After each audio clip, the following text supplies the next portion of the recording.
Okay, we are good. Okay. All right, so hello everyone. Just 1 second and then we start. Okay, we have the slide presentation. All right, so hello everyone. I'm Maura Pintor and I'm assistant professor at the University of Cagliari. Today we are happy to have here Teddy Furon from Inria. Just before we start, I want to share a few things about the seminar series. So this is a series of events on machine learning security. So you can find all the information about the events on our social media. This event will be live streamed and recorded. And for asking questions, you can either raise your hand in the call or type your questions in the chat. Or you can also type them on YouTube, but we don't guarantee coverage there. So priority to the call. And if you want to know more about the future event we are organizing, follow us on LinkedIn, Twitter, Eventbrite, or all the channels that we will post right now in the chat. And if you feel like you want to know more about machine learning security, or maybe you want to strengthen your background, check out also the free course that we have available on our YouTube channel, the same one where we have our live streaming right now. Lastly, I want to thank all people who helped me organize this series here. And now I leave the stage to Antonio, who will introduce our speaker for today. Thank you, Maura. So good afternoon to everyone. So today we are really glad to introduce you Teddy Furon, who is Research Director at Inria Center at the Rennes University in France. So his research interests that include the security related to multimedia system signal processing, and more recently is also investigating about the security of machine learning systems. So he has also worked in industry and academia, so offering has a very broad experience of the two domains, and is also associate editor for a lot of journals such as IEEE Transactional Information Forensic and Security. So Teddy today is going to present us his actually personal tour on machine learning security, and I think we can continue for a long, but now I think it's a time for actually give to Teddy the floor of. Thank you. Hello, good afternoon. So thank you, Maura, for the invitation. Thank you, Antonio, for the introduction. You see my slide? Yes? Yes. Okay, so I will start by changing the title of the presentation. I made a mistake. It's not my personal tour, but it's our personal tour of machine learning security, because I'm glad to work with a team of talented young researchers. And whoops. So we are not yet an official team, but I'm working on it. So the talk will present some of the works of this team, but not all of them. So this team is focusing on the security of machine learning, which is different than applying machine learning to security. I mean, we are not interested in cybersecurity. We are working on revealing the security level of machine learning primitives disconnected to any particular application. So indeed, we are convinced that you ought to study the security of machine learning before applying it to critical application. Otherwise, you could encounter some bad surprises. So you may ask at this point, what is the definition of machine learning security? Well, I don't have any for the moment. Okay.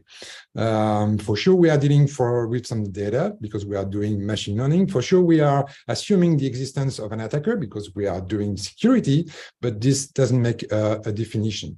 So at the end of the talk, I will try to propose you a definition or a vision of machine learning security, and we will discuss whether you agree with this definition. So we study security of machine learning because we think that machine learning is vulnerable. So you might disagree. You might think that machine learning or deep learning is a wonderful tool that generalizes very well, that is super robust, but be careful. I mean, that robustness gives you a false sense of security. Indeed, generalization, robustness, and security are three different concepts.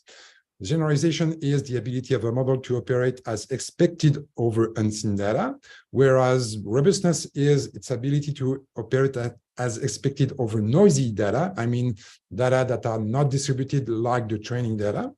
But security is something specific. It's its ability to operate as expected over perturbed data by an attacker.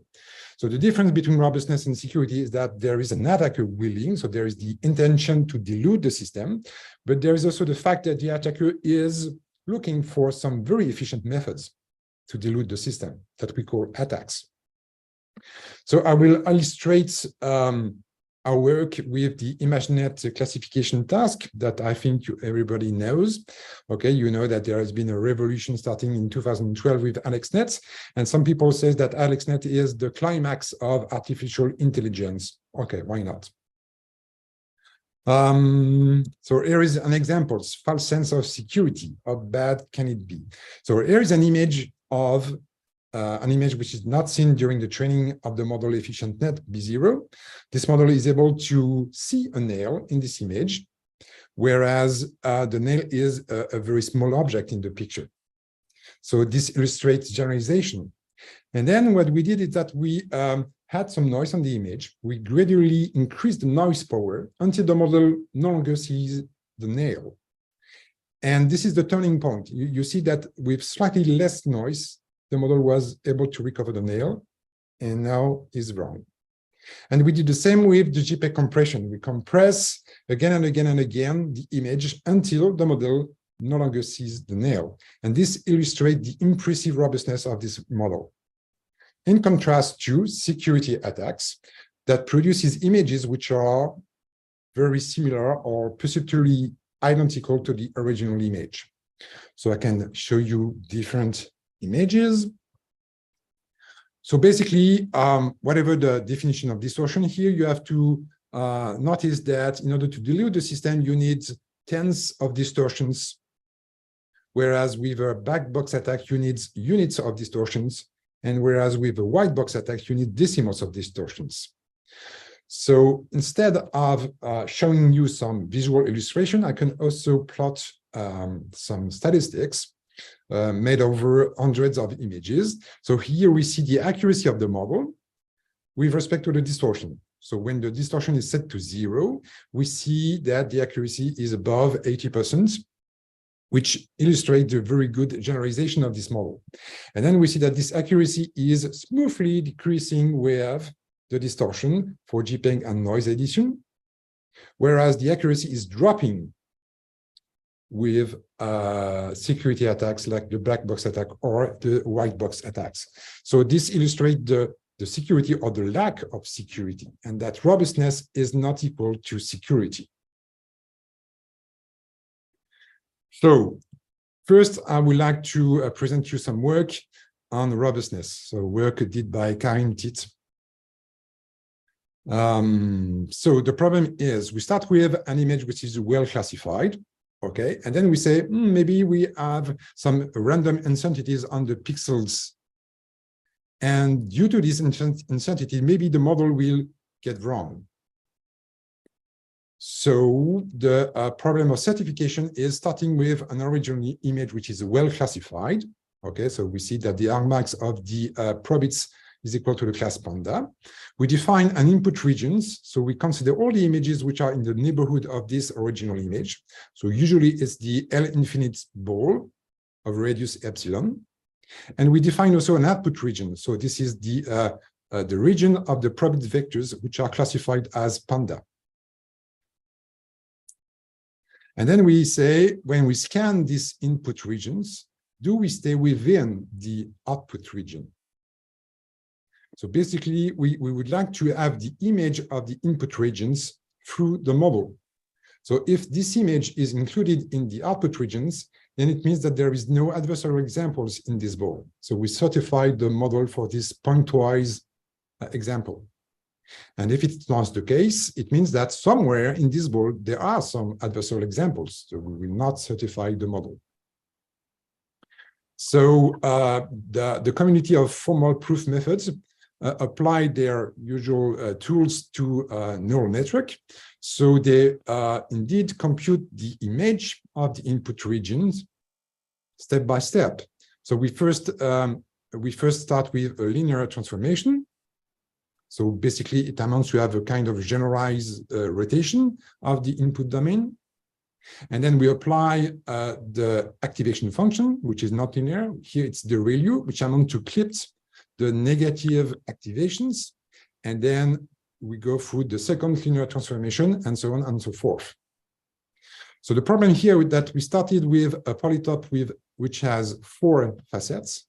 And we end up with a polytope which has now 8 facets. And indeed, the problem is NPR with respect to the number of neurons which may or may not be active. This is the reason why this community proposed some relaxation, meaning that they are managing simple polytopes that encompass the image of the input regions. But by doing this, they are making some false negatives. They may say that there exists some adversarial examples in the ball, whereas it's not true. But this is the way to be scalable. So our take was to say, well, since formal methods are no longer so formal, okay, let's try something which is a scene, which is completely crap for people from the formal proof community. It's a statistical approach. So something that randomly certifies things. So our approach is the following one. So we assume that there is a statistical distribution of the inputs. For instance, the input is uniformly distributed over this ball. Then this allows us to define what is the probability of failure. Okay, so it's the probability that the model gets wrong when the input is distributed according to this distribution. And then we will make an hypothesis test because we would like to know whether this probability of failure is bigger or lower than a given critical level. So the critical level is set by the user. So if the probability of failure is lower than this critical level, we will certify the model. Then we will run a statistical simulation whose output is random, and we will decide whether we are facing hypothesis H0 or H1 according to these results. So by doing so, we will make 2 types of errors: false positive, which means that we certify whereas the probability was bigger than the critical level, or we do not certify whereas the probability of failure was small enough. So you would say, what is this statistical simulation? Well, everybody knows a Monte Carlo simulation, right? You have to randomly draw some samples, and then you just count the number of adversarial examples.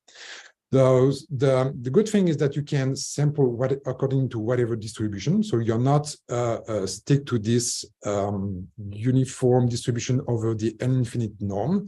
You can have uniform distribution over the L2 norm, or even distribution with infinite support.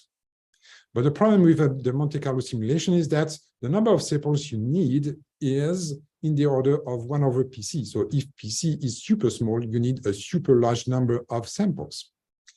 But there is a field in statistics which is called rare event simulation, which is dedicated to generate sampling rare events.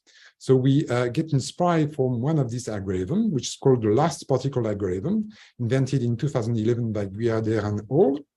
And the benefit of this particular algorithm, or we twisted it such that we can have a control over the false positive rates. So we can guarantee that the false positive rate will be lower than a given significance alpha.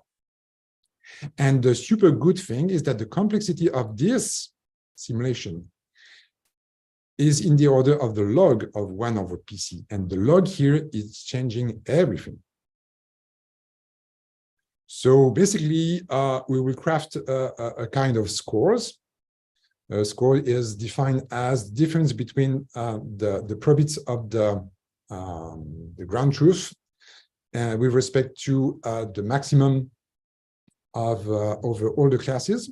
So basically, this score is positive when the image is adversarial.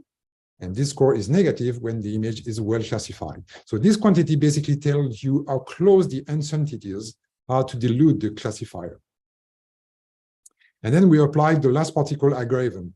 So I don't have time to explain you how it works, but basically you sample a few, you randomly draw a few samples, then you compute their scores, you kill the particles, so you kill the input whose score is the minimum. So this is the reason why it's called the last particle.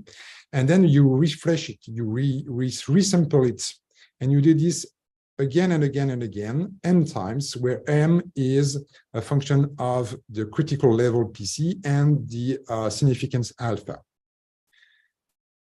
And the results are that we have a certification which is much faster than formal proof methods.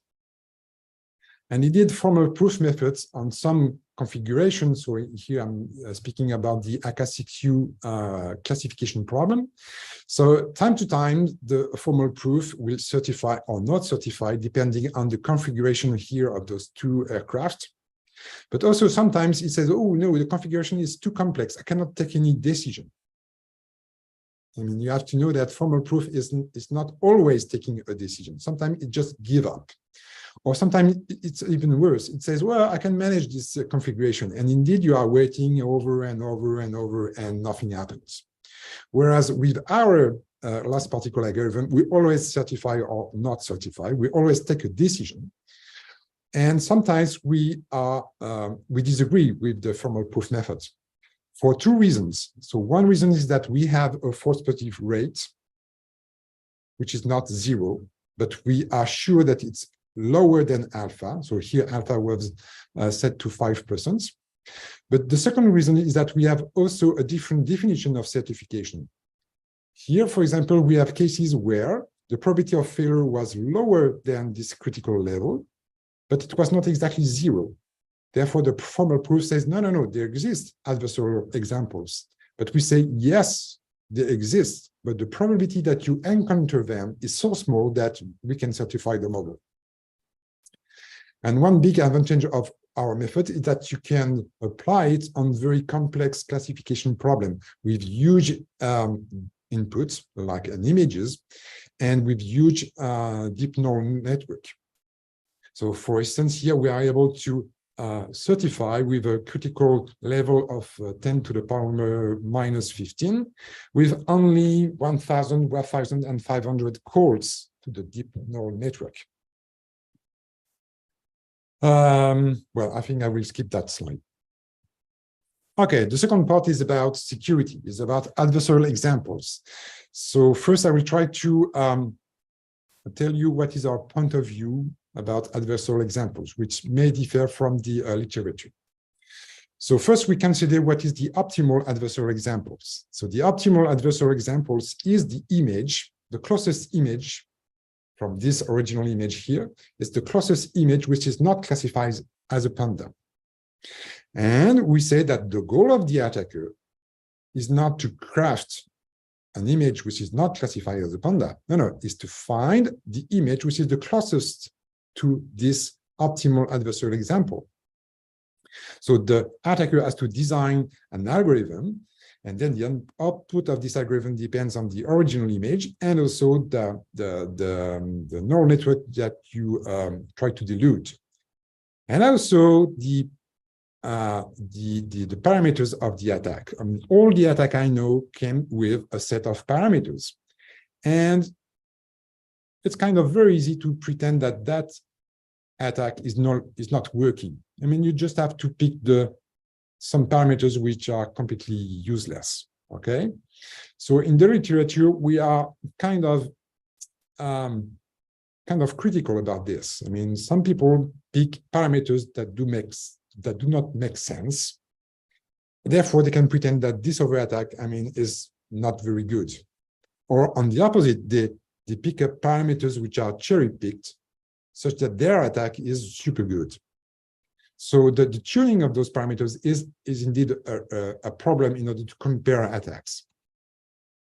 So this is why we invented the best effort mode. So we try to find the right parameters for each image. So we try to really discover what is the optimal performance of an attack by trying to find the best parameters with a grid search. It's extremely time consuming, but we would like to really compare fairly attacks. And then we compare attacks by drawing what we call an operating curve. So to do that, we attack a set of n images, then we sort the distortions, and then we plot this. So we plot either the attack success rate, which is just the empirical cumulative distribution functions of the distortions, or we may plot also the accuracy, the adversarial accuracy, which is just 1 minus the attack success rate.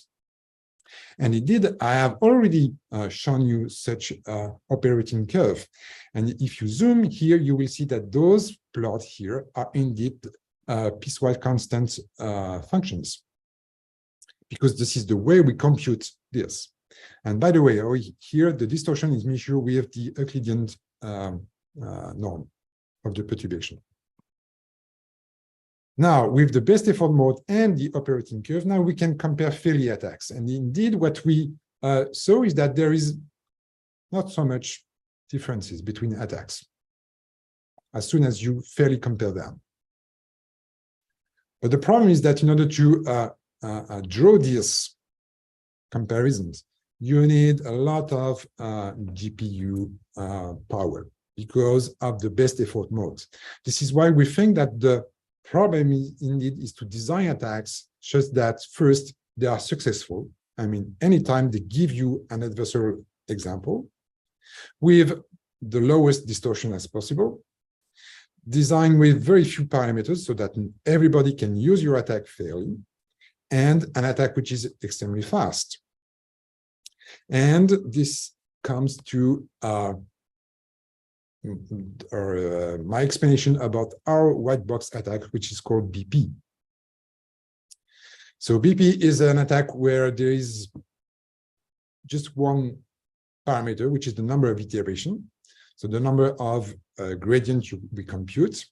And it's a super fast attack because we roughly need only 50 iterations for ImageNet. So the attack is composed in 2 stages. The first stage is the fast and furious stage. We go out of the classification region as soon as possible, as quickly as possible. So basically, we are making a gradient descent with increasing step, and we want to go outside. We want to cross the frontier.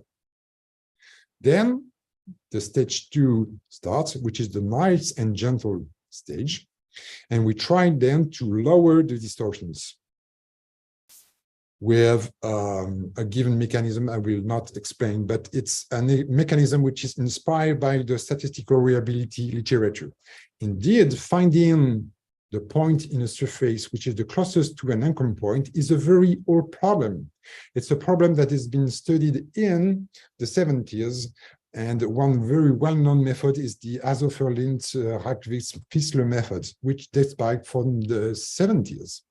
Nothing new under the sun. This is not a problem which is new with adversarial example. It's a very old problem. So the performance of our BP attack is that, well, it performs as good as Carlini and Wagner, except that it only needs 50 iterations. And indeed, with around 50 iterations, we are almost surely find an adversarial example. And with the lowest distortions, we only need that many iterations, whereas it's not the case for the other attacks. Okay, so then one funny thing about adversarial examples. I think that everybody knows this illustration. I mean, it has been copied over and over in magazines and blogs, everywhere where someone was explaining what is an adversarial example, you could see this illustration, right? Well, I propose you a little exercise. Well, you download the official version of this paper. So you get a PDF file. You embed this PDF file. By embedding this, you will retrieve the text, you will retrieve the equation, you will retrieve the page layout, and also the images as generated by the authors. And you will get 2 Panda images. Then you use exactly the same network as the authors, and you will notice that those 2 images, they are classified as a Panda. In other words, this image here is not an adversarial example. It is classified as a Panda by GoogleNet. Funny, isn't it? And it's not the only paper. I mean, this paper as well, which is also very famous. All these images here are not adversarial. So what is the explanation? Where our explanation is that the authors consider adversarial examples as a tensor of floating point numbers. But when you have to display images on your paper, you have to convert this tensor into an image, into some quantified values. So it amounts to quantifies the adversarial perturbation. So in signal processing, we know that the quantization increases the power of a signal. So basically, the power after quantization is equal to the power before the quantization plus a given amount. So this is a very well-known law in signal processing. But this law only holds for the high resolution regime, where the quantization step is much smaller than the power of the signals. But this is not the case here. The adversarial perturbation are weak signals. And in weak signals, indeed, the power is decreasing with after quantization. So I believe that we are operating somewhere here. Therefore, the quantization is removing or canceling a good part of the adversarial examples. And this is the reason why those images are not adversarial examples. So the question is to say, okay, but how can we get some real images from this adversarial tensor of floating point numbers? So we assume that we start with an adversarial tensor forged by whatever attack, okay? And we try to minimize the Euclidean distortion from the original image with two constraints. We want to remain adversarial, and we want to create a real image. So either the pixels are quantized in the spatial domain, either the density coefficients are quantized, so that we got JPEG encoded images. So this is the work of Benoit Hero. If you are interested, I will not explain the algorithm here, but it's a kind of simple algorithm. And the question is, okay, we add an extra constraint. I mean, we had the constraint that, okay, we want to make a real adversarial image. So this extra constraint, does it change the game? Yes or no? And it did no, not at all. I mean, the operating curve is exactly the same or almost the same. We barely see any differences in the operating curves. But what we do see is that if you quantize your adversarial tensor with a stupid rounding, then you basically remove the adversarial perturbation, for sure. So you have to quantize in a smart way. Okay, so the answer is no, this extra constraint does not change the game, but you need to be careful about quantizing. So in the JPEG domain, so for instance, you start with this image classified as a shopping cart. If you JPEG it, then it will still be classified as a shopping cart, because we know that machine learning is robust. This is what we saw at the beginning of the talk. Then when you apply an image, an attack, sorry, you've got an adversarial image, but if you quantize this image with JPEG, then it's no longer adversarial. But if you use our way to quantize an adversarial image, then you get an adversarial images which remain adversarial after JPEG. In other words, JPEG is not a good defense. I mean, some people like feature squeezing propose to JPEG the image in order to get rid of the adversarial perturbation. Be careful. This is no longer working with an attack which knows that there will be a JPEG compression. Okay, and the last work is about a black box attack, which is called SURF3.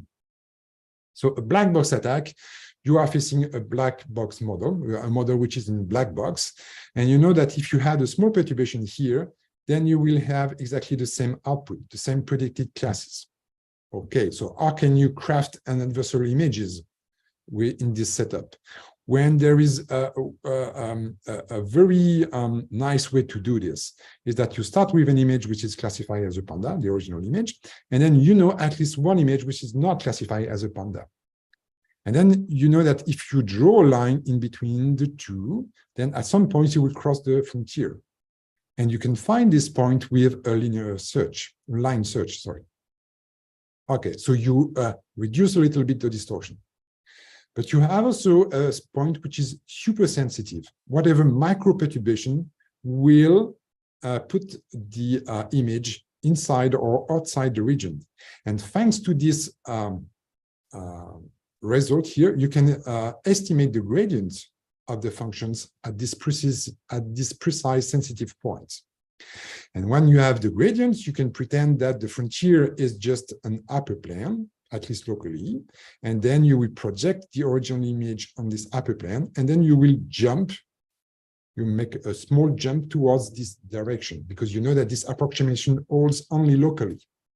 So indeed, attacks like hop, skip, jump, Geoda, Keba, they are using exactly the same trick. You do this over and over and over. When we monitor the distortion they get with respect to the number of queries to the black box, we have some things like this. We have plateaus here. And these plateaus correspond to the number of queries they use in order to estimate the gradient, because this does not reduce the distortion. And then you make the jump and the line search. This reduces the distortions. And we see that the difference between Geoda, Keba, and hop, skip, jump is that they have a different scheduling. They use a different number of queries in order to estimate the gradients. For instance, Geoda is using very few queries at the beginning, and then it uses a lot of queries to have a precise estimation of the gradient. And what is funny is that all these attacks, well, they are more or less converging to the same point, to the same distortions at the same speed. So our question was, can we find a better strategy? Can we find the correct number of queries in order to estimate the gradients and to be faster? And this is our result, SURF3. So how did we solve the problem? Well, we took a time machine. What machine learners call the black box attack, I mean, all guys like me in watermarking, we were calling this Oracle attack. And Oracle attacks have been, we have been working on this 20 years ago, or more than 25 years ago.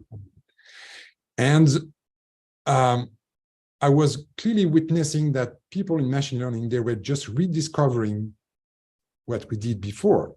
For instance, Keba, Geoda, hop, skip, jump are a variance of what Pedro Comesaña was calling a blind Newton attack. And I was just so witnessing that history was repeating. I was like in a time machine, and then I suddenly thought, hey, but when you have access to a time machine, the best thing to do is to buy the winning tickets for tomorrow. Because I know that the end of the story, at least in watermarking, is the work of John Earl. And basically, John Earl, the paper of John Earl says that you don't need to estimate any gradients. Estimating the gradient is not worth. You can do things better than that. You can do a random coordinate descent. This is faster. So, SURF3, very briefly, you have your original image. You have one adversarial example, which is on the boundary. Then you have a direction here. You pick another direction, which is random, this direction V here. And now you're working on a 2D subspace, so which is very convenient because you draw things on the board. And then for some reasons, I cannot explain you because I don't have time, the best way to find a closer adversarial examples is to travel around this green circle. You have to read the paper. So from these adversarial examples, we make a small step on the right, a small step on the left. We see that moving on the right, we are no longer adversarial. Therefore, we will explore this part of the circle. Then we make a line search to find where we cross the boundary. And then we've got an adversarial example, which is closer. And then we iterate again and again and again, each time picking a random direction. And so visually, we get some adversarial examples, which are much nicer, with just a few hundreds of queries.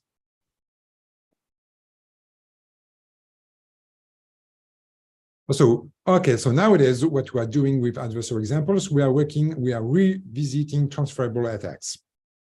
Because the common belief is that adversarial examples do transfer. Well, we partly disagree. And to motivate this strong statements, I will just plot the operating curve of the white box attacks. And I say this is one of the best things that the attacker can do, a white box attack. Then I would plot the operating curve of the black box attack. And I would say this is the worst thing that the attacker can do. I mean, he doesn't know which model he's facing. He's trying to delude. Okay, he knows nothing. Okay. And then we plot all the operating curves of transferable attacks that we know with different source model. And the blue area here shows you the convex hull, the envelope of all this operating curve. And you can see that you can make a very bad choice. You can have a transferable attack which is worse than the black box model, than the black box attack. It's worse than the worst attack. So it's not true that adversarial examples do transfer, because when you take into account the distortion, when you say that the goal of the attacker is to find the minimum distortion, then transferable attacks are very far from this. Now we are working on, okay, can the attacker make a smart choice about the transferable attack and the source model in order to attack a target model in the black box? Okay. Now we will switch to another subject, which is model privacy. So it's another work from Thibault about model fingerprinting. So the motivation is, okay, you have access to a black box, you have access to an API, so it's machine learning as a service on the cloud, or maybe you have access to a black box, which is a model which is on the chip. And maybe you will say, this model looks like mine. I mean, it has the same behavior. So maybe someone has stolen my model and is reusing my model in this black box. Well, I'm not so sure about this motivation. I mean, if you want to prove that the model in the black box is your model, you better use some watermarking. And then you will need to read the paper from Kassem. No, I think the correct motivation for fingerprinting is being in the shoes of the attacker. So you want to attack a model which is in a black box, and maybe you will say, it's better to disclose some knowledge about this model before attacking. So here we are trying to solve in two tasks: detection. So the attacker is making an assumption. Maybe there is this model inside the black box, yes or no? Or the identification task, which is which model is in black box. And we are working in two different setups, which is one is the closed world, meaning that we know that the black box is included in a list of candidates. We don't know which one, but we know that it's inside the list of candidates. Whereas the open world is, we don't know. There is no closed list of candidates. So the black box is maybe a variant of one of the candidates, or maybe it's an unknown model.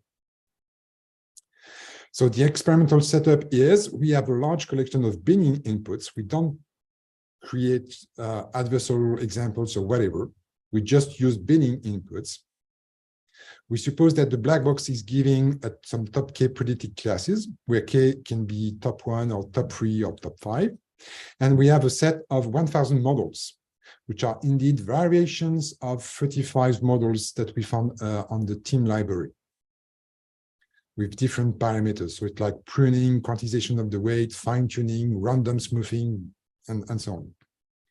And then our observation is that among those 1,000 models, there are no two models that classify all the inputs in the same way, or almost. So it means that you can find just one input in order to know whether your assumption about the black box is true or false. Just one. You can find one image that will give you the answer. And for the identification task, you will need to use at most 5 images to identify the model in the closed world assumption. Sometimes we do fail is because we're not able to distinguish very close variants of the same model. Whereas in the open world, So we don't know a priori what is in the black box. We started to define what is a distance between two models. And with the way we do this is that we bombard two models with the same inputs. And then we look whether the outputs are statistically related, yes or no. So basically, we are trying to measure the empirical mutual information between those two outputs, normalize in a given way, such that the distance in between 0 and 1. So this distance is equal to 0 if the output of the first model was exactly the same output of the second model, always. So it means that basically those two models are the same. And the distance is close to 1 if the two outputs are statistically independent.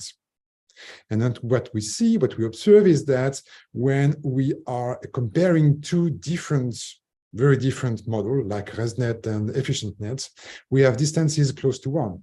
This is the red thing. Whereas when we compare two models that are derived from the same vanilla model, we have distances which are lower than 1. Therefore, we can use this thing in order to identify models. So here is the matrix of the distances between 1,000 model and 1,000 model. So we see that we have distances close to 1 everywhere, except on the diagonal, where we see block here, which corresponds to one model and all its variation here.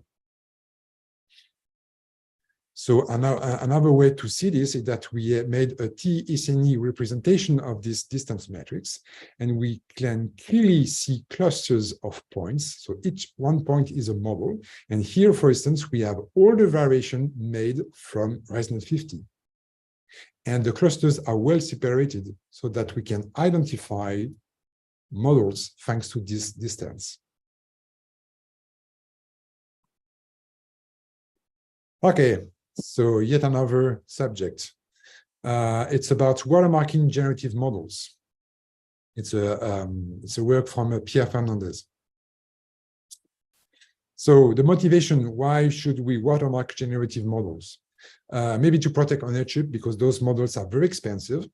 So they are valuable assets. So maybe you will need to prove someone that this model is yours. Or what is much more trendy nowadays is to say that AI should not use up human. So we should provide a way to identify that some generated piece of content has been, So we should provide a way such that we can see that a piece of content has been generated. Okay, so watermarking is one possibility. Indeed, in Stable Diffusion, there is already a watermark, but it's a post-processing watermark, meaning that Stable Diffusion is first generating an image, and then there's a watermark embedded in this image. So it's very easy to defeat. You just have to comment one single line in the source code of Stable Diffusion, and that's it. You have removed the watermarking part. So what we did is we tried to root watermark deep inside the generation of the image.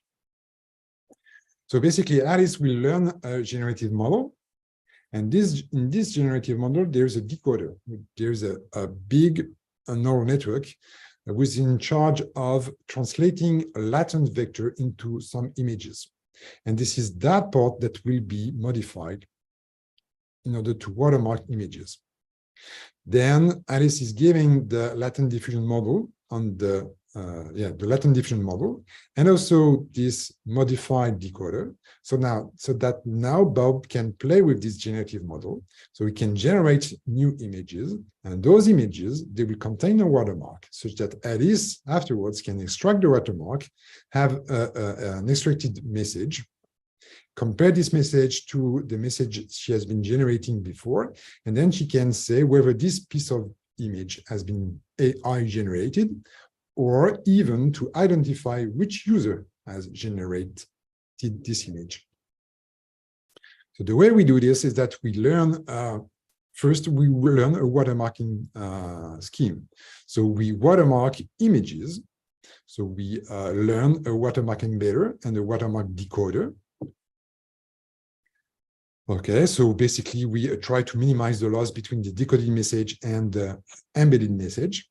We do encompass here some transformation of the image in order to have a robust scheme. And then we just threw away the watermark embedder. We just keep the watermark decoder. This watermark decoder, we put it back to the latent diffusion model.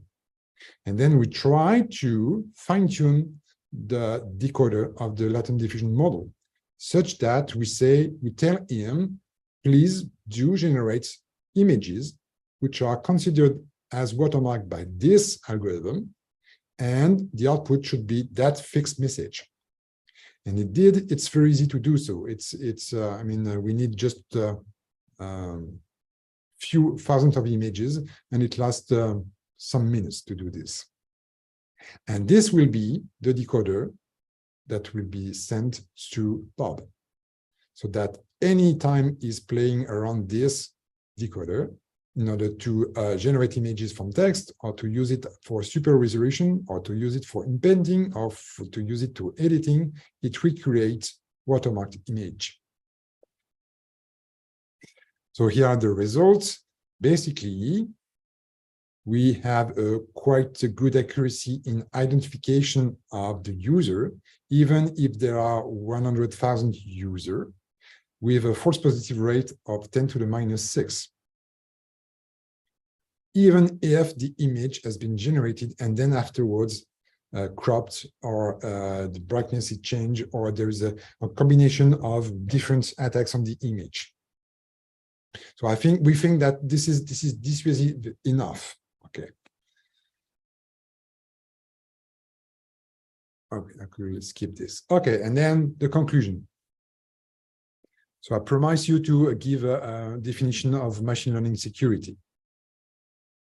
So I talk a lot about adversarial examples because this is the tip of the iceberg with so many papers about adversarial examples.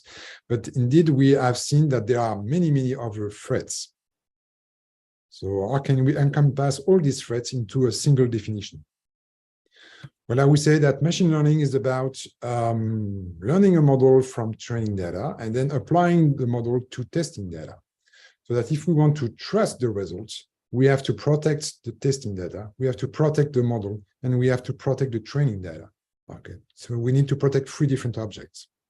But what does it mean to protect? Well, maybe the answer can be taken from the definition of computer security, which has been given by these people here in the 70s, where they said that computer security amounts to enforce the confidentiality, the integrity, and the availability of data and resources. Therefore, can we make a definition like that? I mean, security of machine learning is protecting those three objects, knowing that protection means confidentiality, integrity, availability. Does it work? Does it make sense? So to test this definition, we have to pick any pair and to see whether, it makes sense. So the confidentiality of testing data, well, it makes sense because in some scenario, Alice has some sensitive testing data, Bob has a model, and Alice doesn't want to give the data to Bob, and Bob doesn't want to give the model to Alice. So those two, can they collaborate? Well, they can do this with homomorphic encryption or multi-party computation or federated learning. It's the same thing for the confidentiality of training data. So yes, we can. And it did some schemes like multi-party computation that are extremely, they are very impressive. You can learn a model on tiny ImageNet, and you can learn a very big model such as VGG16. The only drawback is that it's 10,000 times slower. Okay, but it's still impressive. So confidentiality of the model, well, I think it also makes sense because there are applications that you can download on your smartphones, because your smartphones use a small GPU. Those applications run a very small neural network. Okay, but it's very simple then to make a dump of your GPU and then to recover all the weights and biases of the model. It's super easy to do this. We've been doing this on dozens of applications, and we've been successful every time. So time to time, I mean, people are encrypting the model, but then they need to decrypt it and to load it in the GPU. And this is where we freeze the GPU and make a dump. And we retrieve the neural network. So yes, the confidentiality of the model is an issue for sure. Also, these days, confidentiality means also privacy. So does it make sense to speak about the privacy of training data? Of course. I mean, it means that given a model, the attacker will like to say something about your training data. So it's the, for instance, the membership inference attack. So with the well-known Lyra attack from Carlini. Also, people are reconstructing training data. So it totally makes sense to protect the training data. The privacy of the model, yes, we have seen some model fingerprinting. And what about the privacy of the testing data? Well, this is more a niche. I saw some work about, for instance, I would like the model to make a speech-to-text transcription, but I forbid him to identify the speaker, for instance. So how can I sanitize my data so that I prevent any speaker identification, for instance? And then what about the integrity of the training data? By integrity of the training data is backdooring or poisoning attack. So I bet that you know what I mean. What about the integrity of the model? Yes, that's amounts to you upload a model in your GPU. You think that you're uploading efficient net B0, but indeed there are some tricks here and there. It looks like efficient net, but it's not efficient net because there is a backdoor. What about the integrity of testing data? This is adversarial examples. Now, availability. Well, I think it doesn't make sense. I mean, if the data are not available, then we cannot do machine learning. But it's not the fault of machine learning. It's the fault of, I don't know, communication or storing, but not machine learning. So I think that availability in machine learning security doesn't find the proper. No, I don't know. I don't know what does it mean. But on the opposite, I've been mentioning, for instance, the ownership of models with watermarking of classifiers or watermarking of generators. I know that there is also some work about protecting the ownership of training data. This is called radioactivity. So this is the reason why, in the end, I would propose you this definition of the security of machine learning. We have to protect those three different objects, meaning that protection is enforcing the confidentiality, the privacy, the integrity, and the ownership. That's it. Thank you for your attention. Okay, thank you, Teddy. It was a really nice talk. Okay, let me check about the questions. I would invite the audience to actually raise their hands if you want to ask some questions.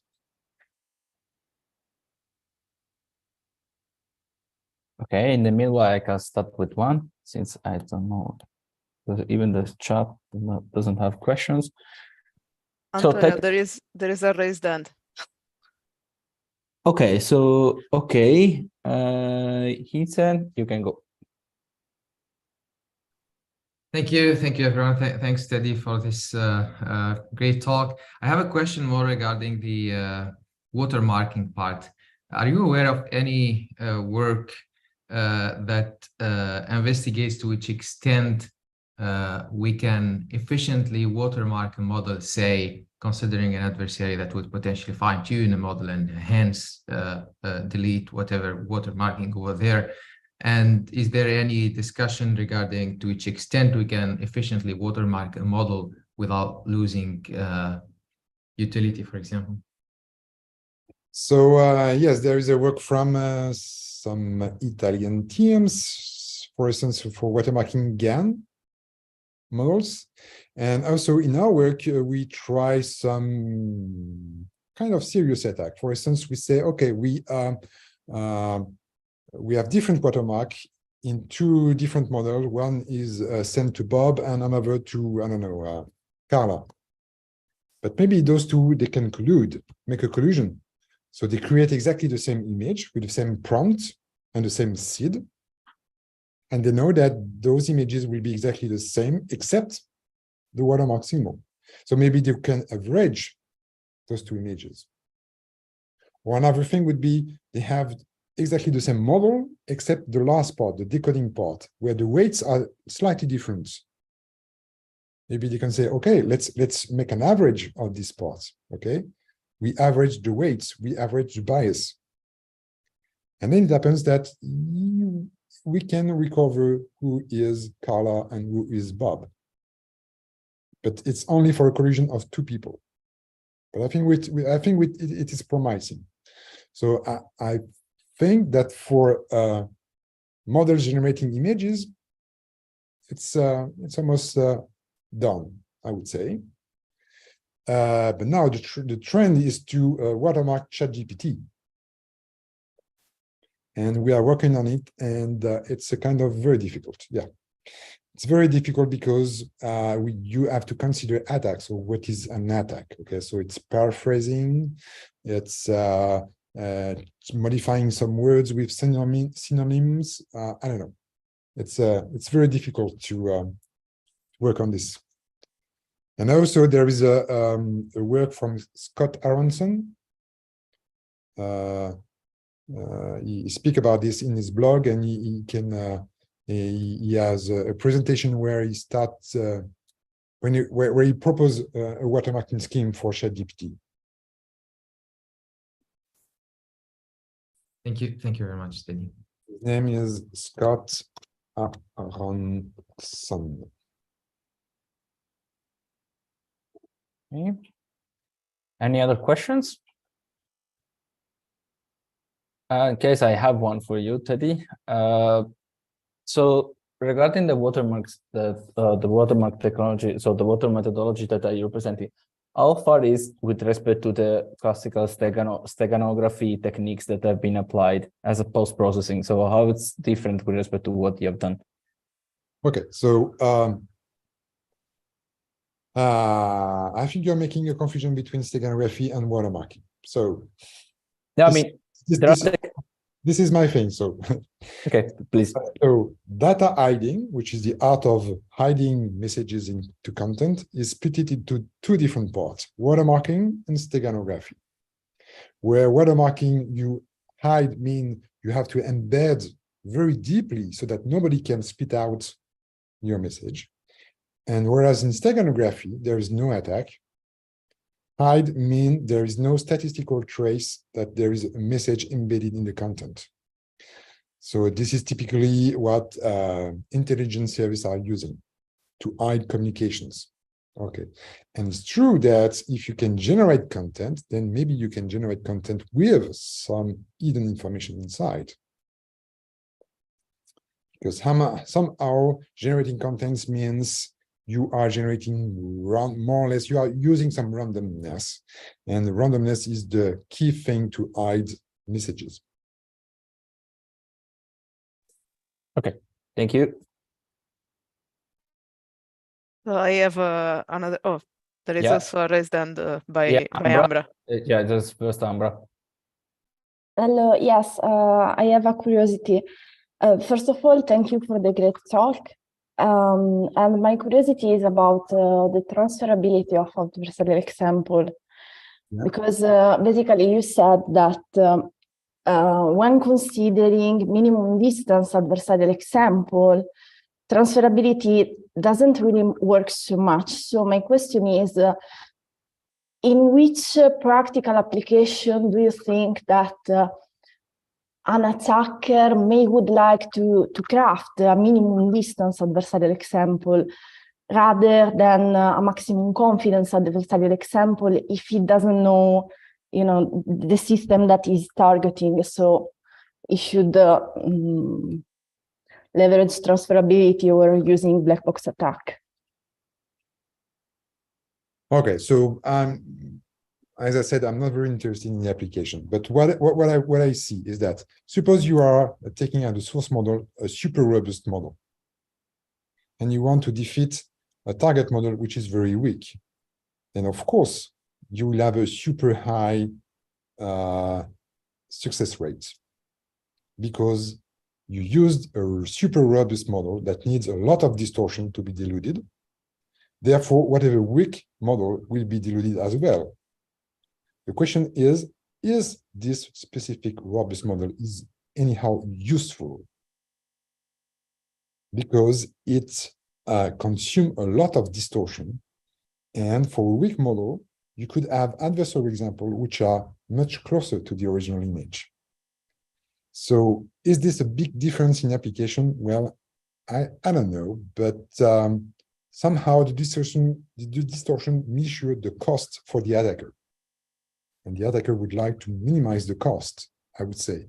I mean, we have to bound the power of the attacker. So we have to bound the cost of his attack, I would say. Otherwise, I mean, if you want to dilute the model, just put an image, a random image, and that's it. The model is diluted. So the distortion is really at the root of the definition of an adversarial example. And I think that papers dealing with transferable attack, they are kind of neglecting the distortion. They're only speaking about the probability of transferring or the attack success rate. But I would say, no, the distortion matters because it is at the root of adversarial example. Thank you for your answer. Okay, so then we have also a question from Kassem in the chat. So do you want to, Kassem, to repeat it, or otherwise I can actually ask it directly? Hello. Thank you, Teddy. Yeah, so yes, my question is, I will repeat it. So yeah, can we consider the statistical properties of the generated text or images by those generative models, like the text generated by ChatGPT, DALL-E, or etc., themselves as a protection of their property rights? Why I'm saying that? I'm saying that because there exist other engines that will tell you that this particular small chunk of text or particular image or portion of the image is coming from a particular model. So does this considered, I mean, as a reverse point of view, as a proof for the intellectual property or not, and why? So I would say that this is passive forensic, okay? Which is different than watermarking, which is an active mean to protect ownership. So the question is, okay, with a passive forensics, what is the value of the proof? I mean, you say, oh, I design an algorithm that is able to say whether this is generated by ChatGPT or not, or this version of ChatGPT, this specific version of ChatGPT, for instance, can come in. What is the trust? What is the value of the proof of this thing? It's very difficult. Whereas with watermarking, then you can invent some protocol such that you have a given confidence in what you are claiming, I would say. No, what I mean here, I mean, if suppose that I have exactly the same data that OpenAI have, the same resources, and I try to train another ChatGPT in the same way. Yeah. I mean, what's the chance that I will get for the same command, the same response? And will that help me to protect myself, to protect my model? I don't know, unless you are using a very specific way to sample the next token. I don't know. I'm not sure. And again, you also assume that okay, the texts are generated. There is absolutely no modification of the text. Maybe here you can do something, but for instance, I've seen this morning that someone was proposing a way to circumvent GPT-0, which is a detector of ChatGPT generated text. So it will be a needless cat and mouse game, Yes. Okay. I would say. Okay, so we have space for the last question. Actually was before Maura. You can go. Yes. So first of all, thank you for the talk. It was really an overview of many works and really interesting topics. So my question, I have a quick one that is, what happens if the attacker uses JPEG compression on the watermarked image? If he tested it.